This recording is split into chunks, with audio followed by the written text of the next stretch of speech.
Hamas نے امریکی صدر ٹرمپ کا 20 نکاتی غزہ امن منصوبہ بڑی حد تک قبول کر لیا ہے۔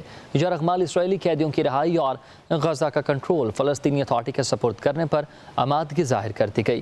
کہا کہ اپنی قیادت فلسطینی دھڑوں، فورسز، ثالثوں اور دوستوں سے مشاورت کی غور و خوض کے بعد ہی فیصلہ ثالثوں کے حوالے کر دیا۔ صدر ڈونلڈ ٹرمپ کے منصوبے پر ذمہ دارانہ موقف اختیار کیا جائے، اسرائیلی قبضہ ختم ہونے سے پہلے گروپ غیر مسلح نہیں ہوئے گا، ہتھیار مستقبل کے فلسطینی حکمرانوں کے حوالے کریں گے۔ مزید یہ بھی کہا کہ اسرائیلی فوج کو غزہ سے مکمل انخلا کرنا ہوگا، قیدیوں کے تبادلے میں ہلاک اسرائیلی بھی شامل ہوں گے، عرب، اسلامی اور عالمی کوششوں کے ساتھ صدر ٹرمپ کی کوششوں کی بھی قدر کرتے ہیں۔ کہا کہ اپنی قیادت فلسطینی دھڑوں، فورسز، ثالثوں اور دوستوں سے مشاورت کی غور و خوض کے بعد ہی فیصلہ ثالثوں کے حوالے کر دیا۔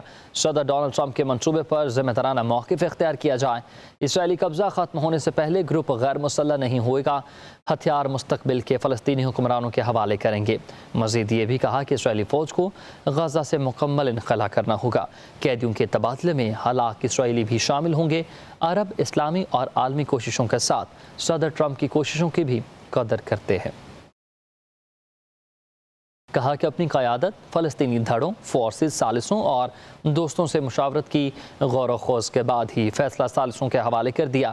صدر ڈونلڈ ٹرمپ کے منصوبے پر ذمہ دارانہ موقف اختیار کیا جائے، اسرائیلی قبضہ ختم ہونے سے پہلے گروپ غیر مسلح نہیں ہوئے گا، ہتھیار مستقبل کے فلسطینی حکمرانوں کے حوالے کریں گے۔ مزید یہ بھی کہا کہ اسرائیلی فوج کو غزہ سے مکمل انخلا کرنا ہوگا، قیدیوں کے تبادلے میں ہلاک اسرائیلی بھی شامل ہوں گے، عرب، اسلامی اور عالمی کوششوں کے ساتھ صدر ٹرمپ کی کوششوں کی بھی قدر کرتے ہیں۔